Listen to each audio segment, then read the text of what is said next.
Hello and welcome to Assemblies of the World with me, Anna Isabel. And what joy! I have three guests with me today, and they are here. They are the facilitators for the Assembly of Rotherham. So I'd like to welcome Stacey Bradley, Christopher Smith, and Alice Hadley. Hello. Hello. Hello, Anna. Hi there. Hi, thanks for having us. Well, it's such a joy because I interview people who are doing different things, but I rarely get the opportunity to talk to the actual assemblies. And so when Stacey said yes, I said hooray. So here you all are.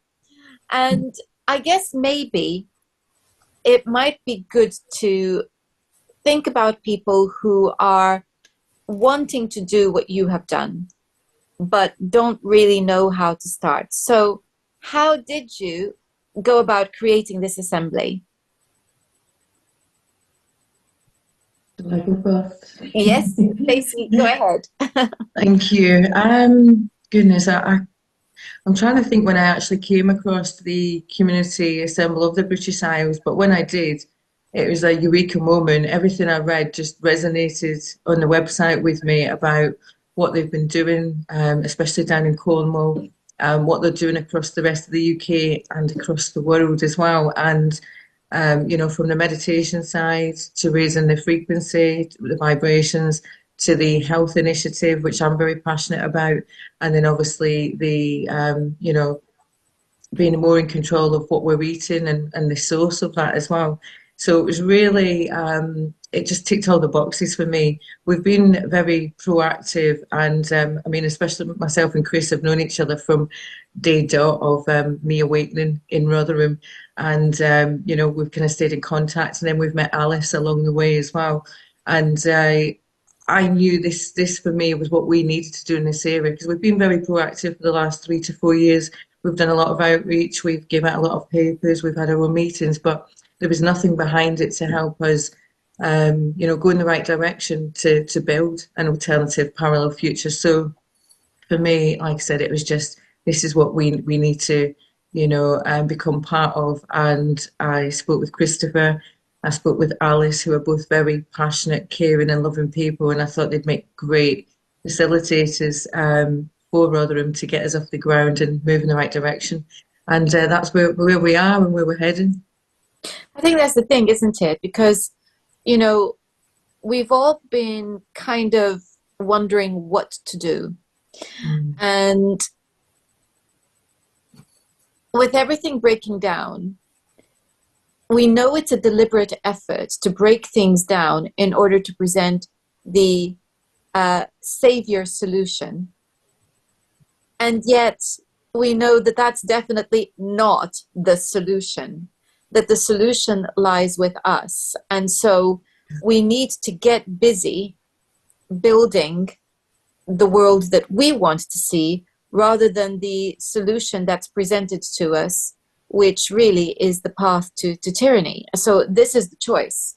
You see everything breaking down, and you continue to have a relationship with the abusers, or you say, no, thank you. Nothing you could ever give me is ever a solution for anything, because everything was fine till you started breaking everything. So no, thank you. So now we want to build something, but to know what to do, that's the hard part, isn't it? And I think that that's where looking at CABI as an umbrella of inspiration and a framework is really helpful. So the three of you agreed, and so you joined CABI, you set up the Rotherham Assembly. Well, what's next? Because this is the thing that then everybody thinks is, well, what do we do now? What happens next? What did you do? Well, Christopher, Alice, do you want to? Sure. Yeah, I think one good thing about us getting together really is we just kind of decided we've just got to do something. What is it that we feel like's missing just personally? But it kind of resonates once you start sharing a bit of space with each other and it's just kind of snowballed pretty quick. But I suppose that's what's special when you click with people, and you know, when it is an energy thing, isn't it? It just seems to all work a bit more. It's not effortless, you know. We do put time and energy into it, but there aren't kind of struggles and hurdles. So Chris does a lot of meditation classes. I've been to a few of his before, getting to know him better since joining Cabby. So that's one thing that we're already starting to do.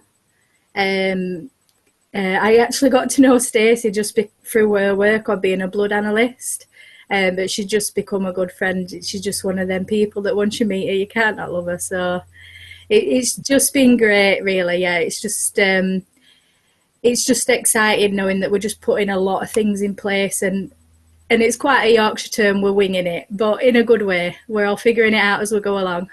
We all are figuring it out as we go along, because we're starting from scratch. And so something that you said there that I think was really important was you kind of, in a sense, you're playing to your strengths. So you're thinking, okay, what's missing? But then why would you go and do something that you know nothing about?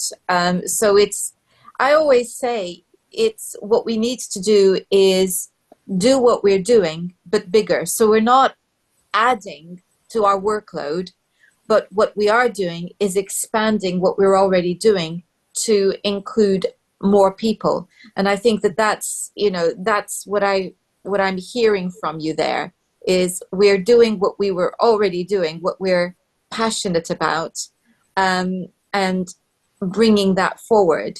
Yeah, definitely.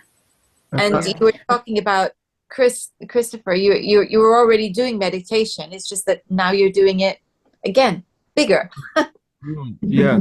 That, I think, like what you're saying there about the passion, that's like the energy and the glue that kind of brings it all together.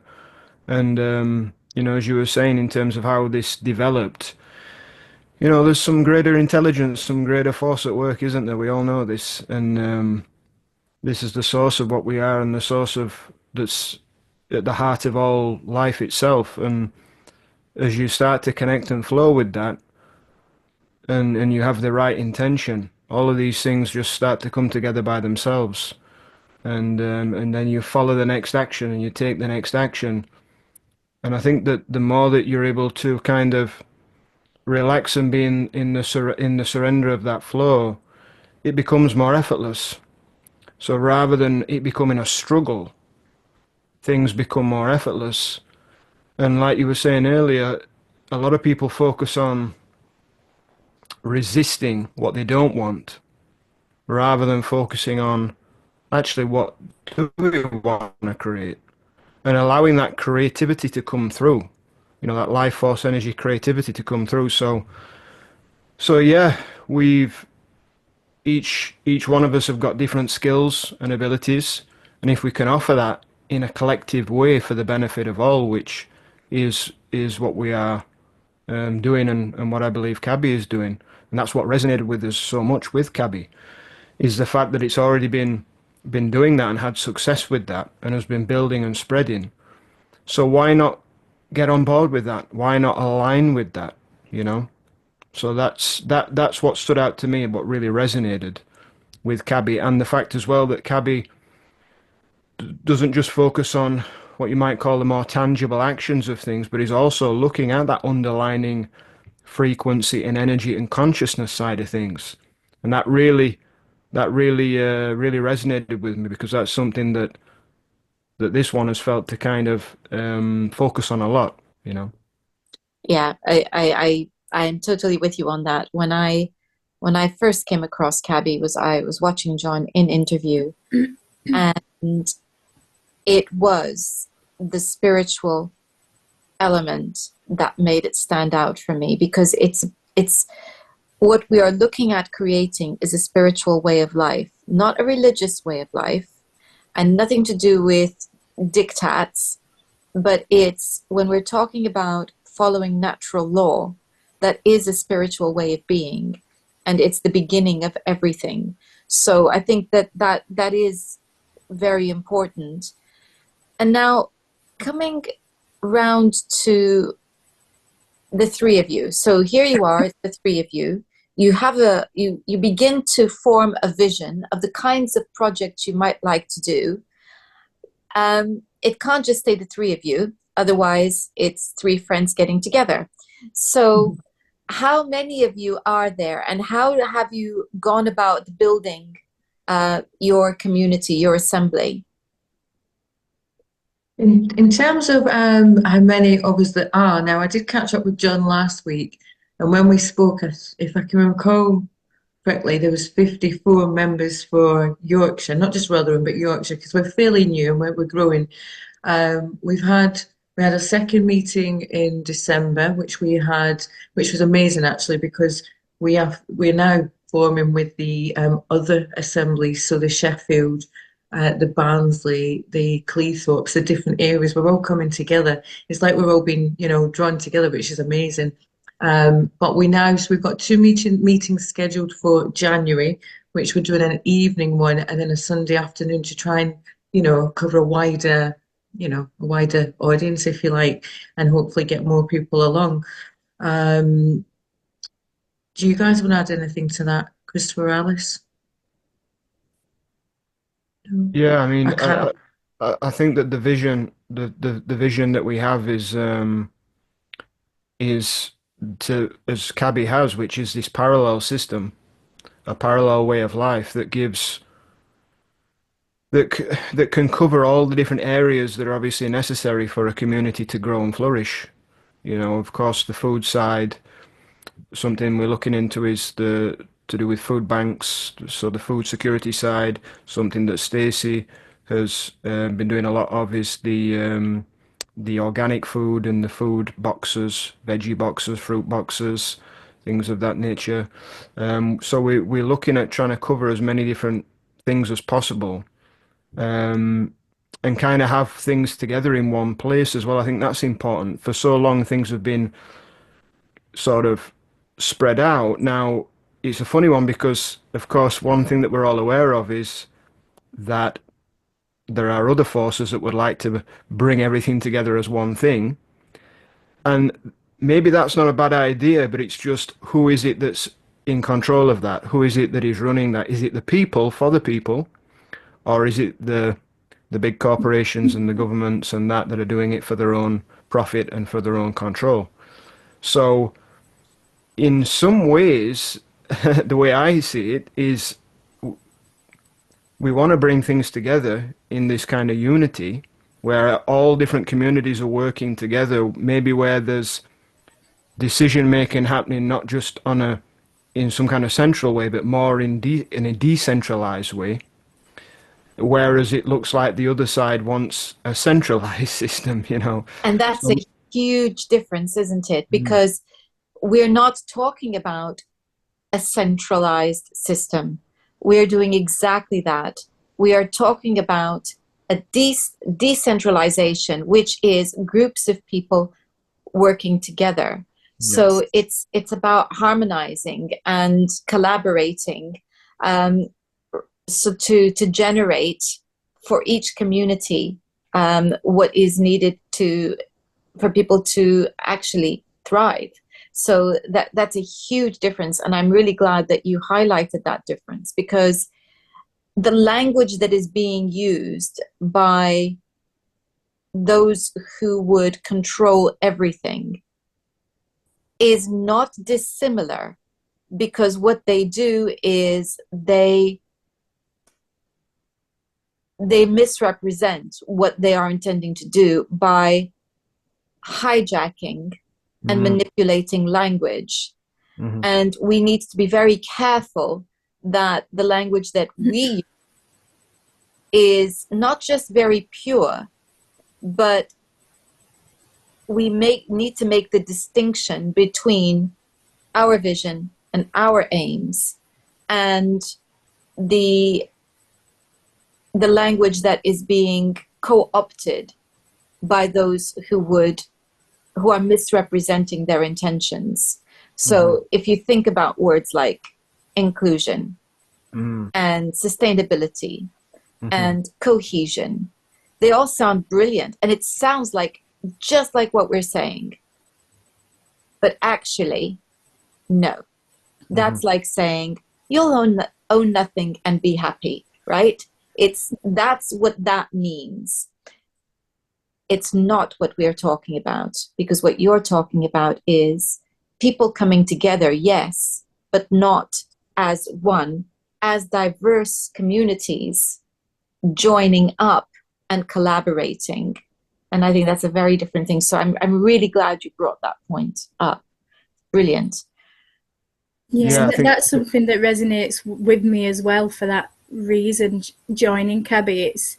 It really is that sense of community, but it's the empowerment and it's the understanding. We take this where we collectively want to take it. So we've got a lot in the pipeline, even just walking groups, homeschooling and support and sessions in that way, which is something that's quite, you know, personal to me. But we're all going to kind of want to focus on and get support in different areas. And that's kind of what's so special for us three, that it's not in any way a tiered system. We just get to help support people and kind of make people realise it doesn't have to be a battle. It doesn't have to be difficult. We can just choose to step away from what's not serving us anymore, which, like you say, it's not been serving us for a long time, has it? But I think more recent years have shown that to such a big degree that people are finally ready to, right, what can I do? What's my part in this? And kind of what Chris was touching on is we've all got so much to offer.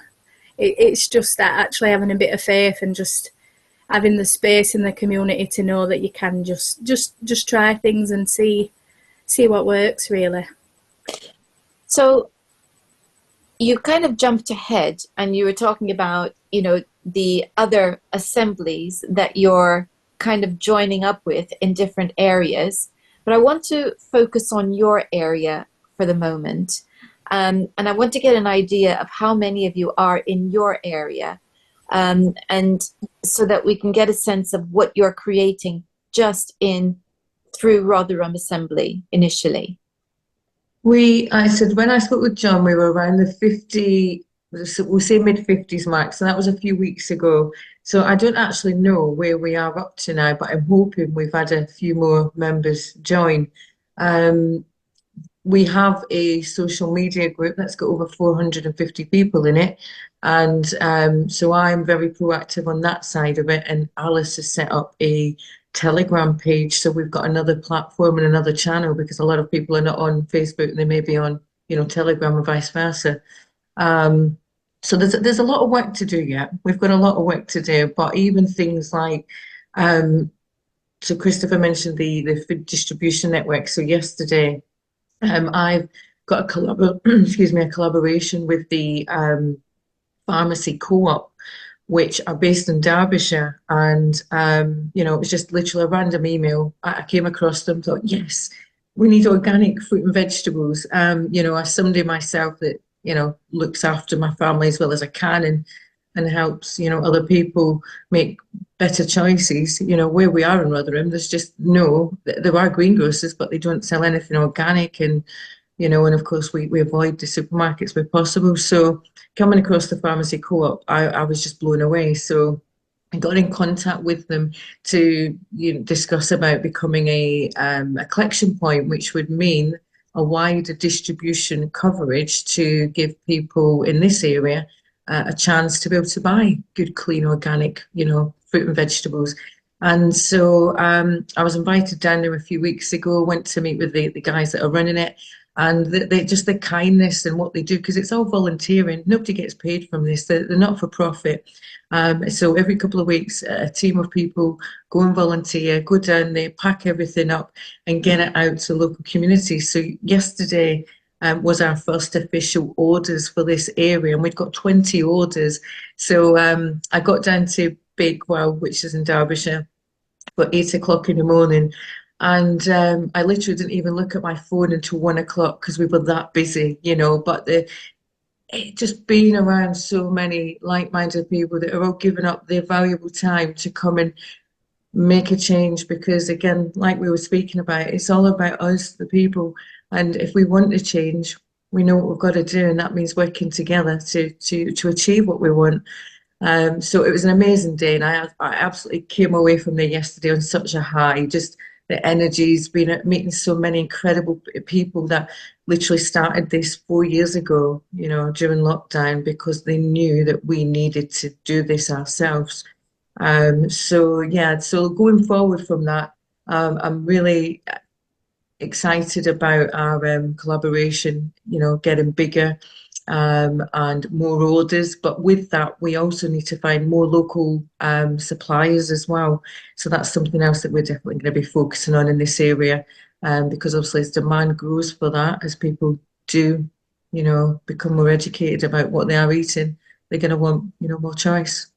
Okay, so here's the thing, is that as we see the threat to farms through inheritance tax, we do need to start bringing farmers on board so that they can create trusts to have some protection against the inheritance insanity. And as we see the interference coming down as to what cattle must be fed, because there is the mandate now to feed them this supposed anti-farting food for dairy, and I imagine beef will follow immediately. It's mandated. It doesn't matter whether it's organic or not, it's mandated. I can only see being a PMA as the solution to this. And this is why we need to be talking to farmers and to bringing them in so that they can put in the protection for themselves and consequently for us, the communities that would be serving them. So the fact that you're involved already and becoming a collection point puts you in a position where you could be bringing farmers together, presumably. That's the hope, and what they're doing in Bakewell, I'd like for us to be able to do here.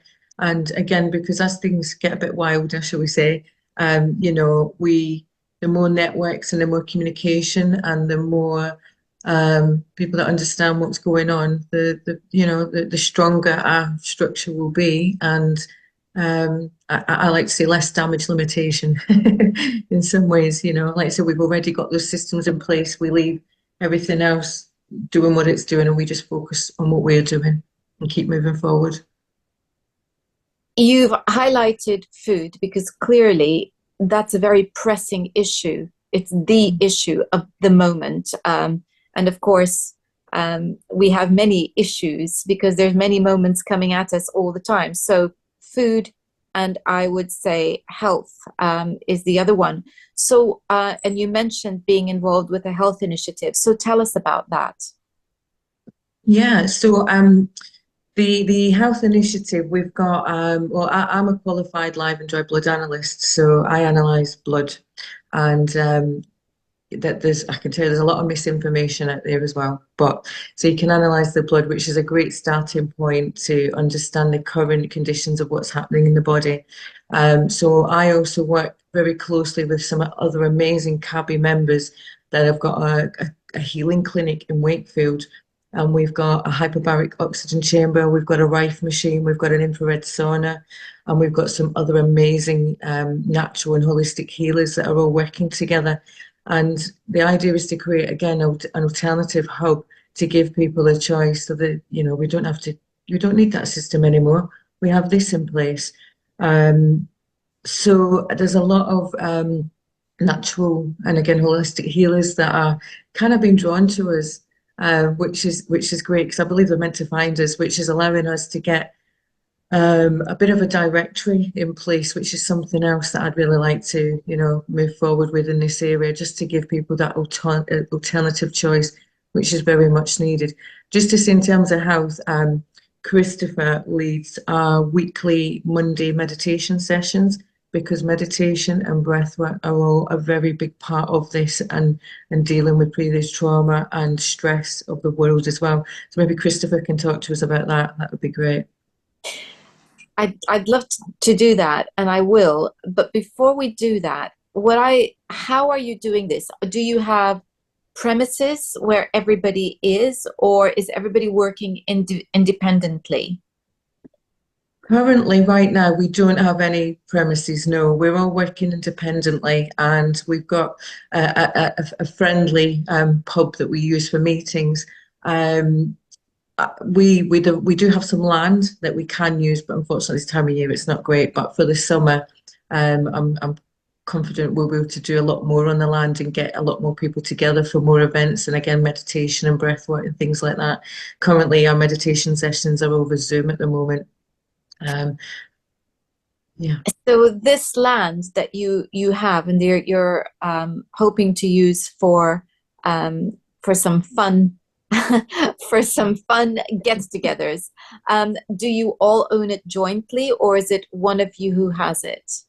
No, it is mine and my partner's. But sadly, our my partner's parents died from the COVID vaccination, so um, we will have some money, and we've thought, well, we could go and buy a villa in Jamaica, or we stay here, we stick it out, we know what's coming, and we try and change things and make a difference. So that's what we've done, and we're also planning with Christopher, especially, some healing retreats for this spring as well, and again, just helping people heal themselves and heal that trauma. Fantastic. Christopher, tell us about what you're doing as part of this health initiative. Sure. Yeah, another thing that really resonated with what Cabby was doing is obviously the fact that they do the meditations at 7 p.m. on a Monday. So we thought, well, why not readjust things? Because I were already doing these sessions, so I thought, why not readjust the time to synchronize it because of that global effect that's possible. So you've obviously got the individual effect, individual transformation to do with health, to do with the mental side, to do with the spiritual side. But then you've got that global effect as well.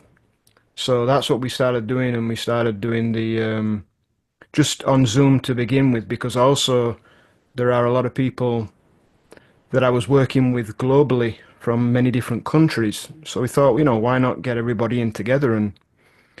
But it would be nice eventually, and I think that is maybe the intention, is for us to have more in-person group meditations, because I think that adds another dimension to it, another powerful dimension.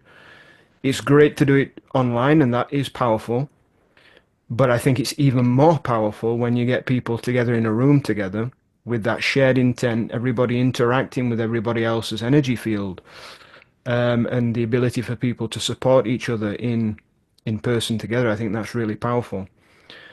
So yeah, through the meditation, we generally, on these ones on the Monday, we are really doing a heart-based meditation. So we focus on going into the heart.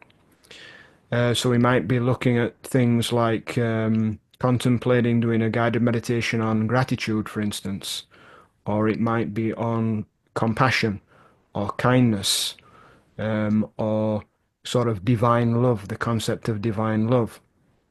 And so what we do is we go through some contemplations to try to invoke that feeling, that heart-based feeling inside of everybody. And then on some occasions to then imagine sort of like spreading that, moving that outwards to the local community, to friends, to family, to your nation, and ultimately to the world.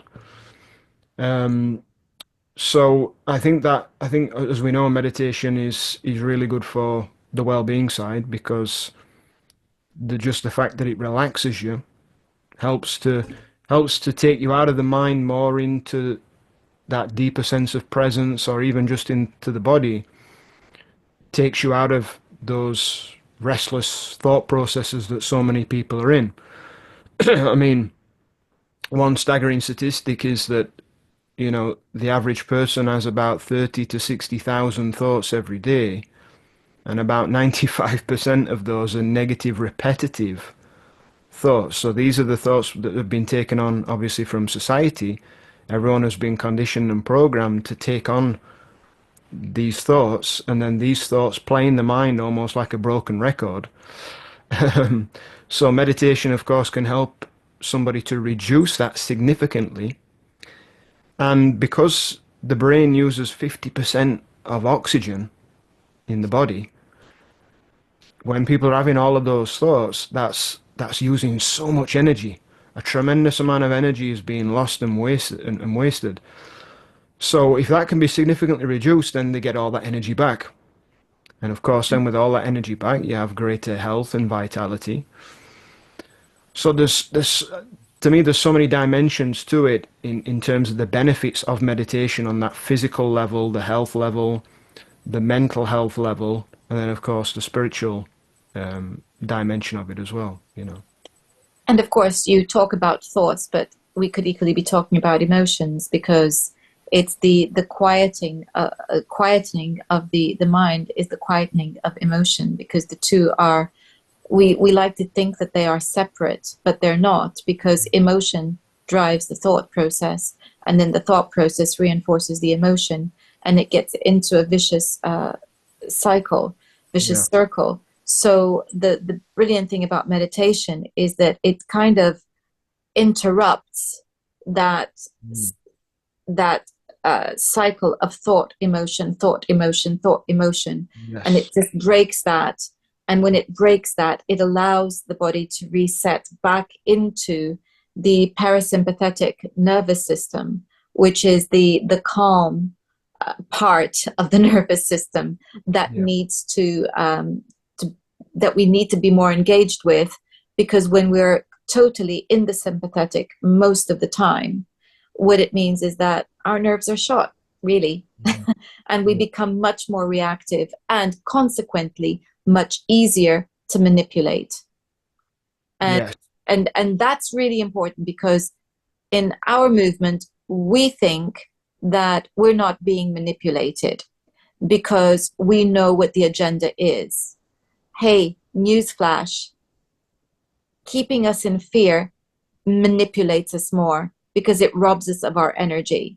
So we absolutely need to get a grip of the fear that so many of us, of course, have, because we've got the part of the population that doesn't know what's going on and is afraid because they don't know what's going on. And we have the part of the population that knows what is going on and is afraid because it's going on. Fear is fear. It doesn't matter what, you know, what's generating it. So this is the value of meditation, and I'm delighted to know that it plays an important part in your health initiative. Alice, what are you up to? So I've kind of been trying to support in like the admin side of it, just being a bit more organised, and obviously they're giving up a lot of time and energy, so it's more supporting in that way behind the scenes, if I can just take a bit of a load off, really, and you know, just get some things organised so that we can just keep that positive energy moving forward. Like you say, it's the importance of understanding what this fear and anger or all these negative emotions, living in fight or flight, it serves a purpose. But when you're spending most of your life living in that state, like you say, you're not in control the same, and that's the thing. We just as a community now get to just show that we can just move it all in a different direction. It's not worked. People are feeling a bit lonely, feeling a bit frustrated, but we can just kind of channel that energy into a different way. We can give back. We can do these group meditations, you know, and we can really get things where they should be. And like you mentioned earlier about kind of spirituality, it's more a remembrance of that's actually what we are, you know, and we're inherently good people, and that's kind of the way we're being manipulated the last few years. We've done a lot of things we've not wanted to do for the greater good of the community, for people around us. And I think if we can remember that, but to use it in a different way, you know, kind of learn from these past mistakes.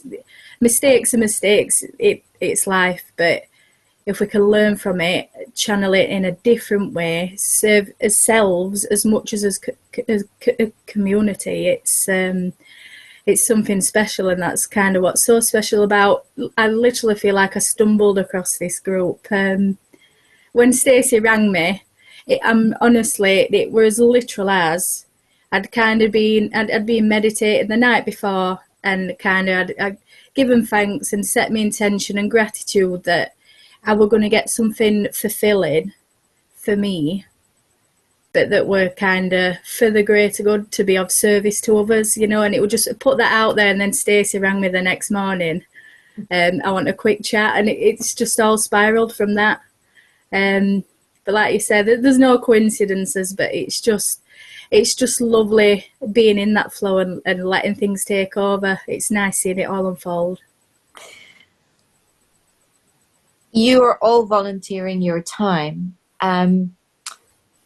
So in terms of people coming to you for your services, let's say you have members of your assembly, and how are you dealing with the money side of it? What's happening when people can't afford the alternative health services that you're providing, which can be very expensive? So how are you managing the financial side of this? There is nothing as yet. There's nothing in place, but I know that as we grow, for us the focus right now is getting the people. Yeah, and when we get the members, everything else will come, you know, like the snowball effect. But right now we're not even at that. Me personally, if there is somebody in need, I will, you know, I won't charge them. Again, at the Wakefield Clinic, Mark, who runs the centre, is absolutely amazing, and he's let so many people use the facilities that don't have the means to pay for it, because, you know, he's just such a genuine, a loving, caring guy. So yeah, there is nothing like that yet, which is perhaps something we do need to talk about in the new year. But again, as we grow in numbers, I truly believe the more of us there are, the more stronger we are, and everything else will come. Yeah, because that's the tricky thing. And the food, are people paying for the food? What's happening there? Yeah, the food distribution, yes. So they do pay for the organic boxes, which are very, very competitive, and you know what you get in them is out of this world. So yes, that there is a cost there, but that does go to the pharmacy co-op. They are non-for-profit, so they literally, it's just to cover the costs on that. But everybody can order. Online, we do take cash as well, because I like cash. Cash is king. So we will help anybody that doesn't want to order online, and we can take orders that way instead as well. Excellent. Oh, that's brilliant. Okay, so you've got this is really nice. So how long have you been up and running? When did we have our first meeting, guys? It's 6 to 8 weeks, something like that. Yeah, so it's not really. yeah. Not we got long. a lot done quick, and like we say, a lot in the pipeline, and even kind of touching on the food thing again, like Chris is currently like inquiring in on a project. We're looking at setting up a food bank as well to deal with kind of food waste and things. So there's so much, and that's what's so exciting. We kind of want to tackle everything, but at the moment it's priority of growing the general groups that are open to everyone, in the hope that people want to join. And we can't do it on our own. We can't do it on our own, can we? That's it. No, but it's brilliant that you've done this in a space of 2 months. You are creating hubs. You have over 50 members, and now you are collaborating with other assemblies. Yeah. So now tell us about that collaboration that's going on between yourselves and other assemblies in your region. So that one's pretty early days at the moment, isn't it? But the last general meeting we had last week, I know Stacey attended the Sheffield group, and then from that, the Sheffield facilitators and then the new Barnsley facilitators joined our Rotherham meeting. And I know the numbers for South Yorkshire is over 100. So it was 103 at the meeting last week, but we know we got a few to join. So we don't know the exact figures, but the big thing is that we're looking for the 300 number, which is so that we can look to be the standalone Indigenous community, which is obviously there's kind of a lot more freedom and a lot more that comes with that. So that's why we're looking at joining Yorkshire as a whole, just so we can kind of get to that number quicker. and just supporting each other in the general meetings. I think that's the thing at the moment, the biggest focus. But what I love is you're doing exactly what needs to be done, is that you are communicating and collaborating. You're sitting in each other's meetings, which means that you are all going to be learning from each other. And that is absolutely what CABI is meant to be. Stacey, you were going to say something. I can't remember what it was now. It's gone, but that, like, just in terms of the facilitators, coming together, exactly what you've just said, Anna. This is about us all working together. There is, us, them, or there is nobody higher above anybody. We are all equal, and there's only us that can make this change.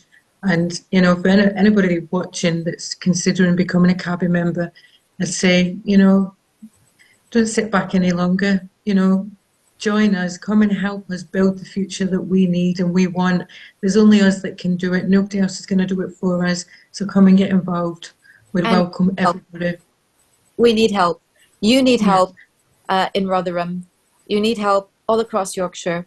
We need help all across these British Isles. And so do please step up and join us if you haven't already. And if you have joined CABI, but you are not sure what to do, just start talking and see what's possible with you and some friends, and then everything else will start to happen. I have one final question for you, because you talked about having members online. How are you, because this is it's a hot topic for CABI, how are you transitioning those online members into actually active members that are doing more than reading stuff online? I think sorry, go on. Go on, Alice, go for it. Yeah, well, a big thing about it all is kind of something that we focus on, is just literally something off the website of standing shoulder to shoulder. So being active, being involved. So we've all got different things to give, and it's not easy. We've all got things to juggle, family, work, but it's just that we've all got something we can give. And I think a big one is supporting the general meetings, because obviously that's where we can figure out where we're lacking and we need support, but as we start setting up more classes and walking classes, or even meeting up for a coffee for anyone that just wants company, as we start doing these things, it's just that, it's just I think it's just being vulnerable sometimes, isn't it? We've got to kind of put ourselves out there. Unfortunately, we've got trained into just getting through the day and, just going through the motions, but that's not what this is about. This is so much bigger than that. It's an energy thing, and it's not even just for ourselves, which is great, of course it is, but it's kind of a legacy and what we can build for the community and pave the way for other people as well. So it's just trying to put that across, but sometimes you don't get that until you come to a meeting, and then it just resonates. It is just friends getting together and just sorting things out that it is that simple, really. Stacey, you had something to say about it as well. Exactly what Alice has said. I couldn't have said it any better. It's exactly about the meetings and getting people to come along, hear what we've got to say. I mean, we've been very, very lucky that John has joined us on Zoom for the last 2 meetings we've had, because there's nobody to explain it better than John. It's John that's helped build all of this and make it accessible for us. So keep an eye out. We're going to be doing a lot more outreach for the new year. We've already got 2 meetings planned for January. We get the light newspapers, so I'm looking at putting flyers for the Quiet Revolution into those papers to try and get a bit more of a wider audience. But I think the way we're going right now, I'm really happy and excited, for the future and what is possible. And that is a very rare commodity at the moment, being hopeful for the future. Yeah. Well, I want to thank you all for your time today. I wish you all the best, and I hope that we will be getting an update maybe in a month or two as to how you are doing. Thank you, We Anna. can do that, can't we, guys? Yeah. Thank you very much, Anna. And one last word for those who have joined online but haven't taken the step of actually becoming active and doing something. What you are doing is you are sitting at the edge of the swimming pool, and we're inside the pool. Come on in. The water is lovely. Until next time, goodbye. Thanks, Anna. Bye. Thank you. Thank you. Thank you.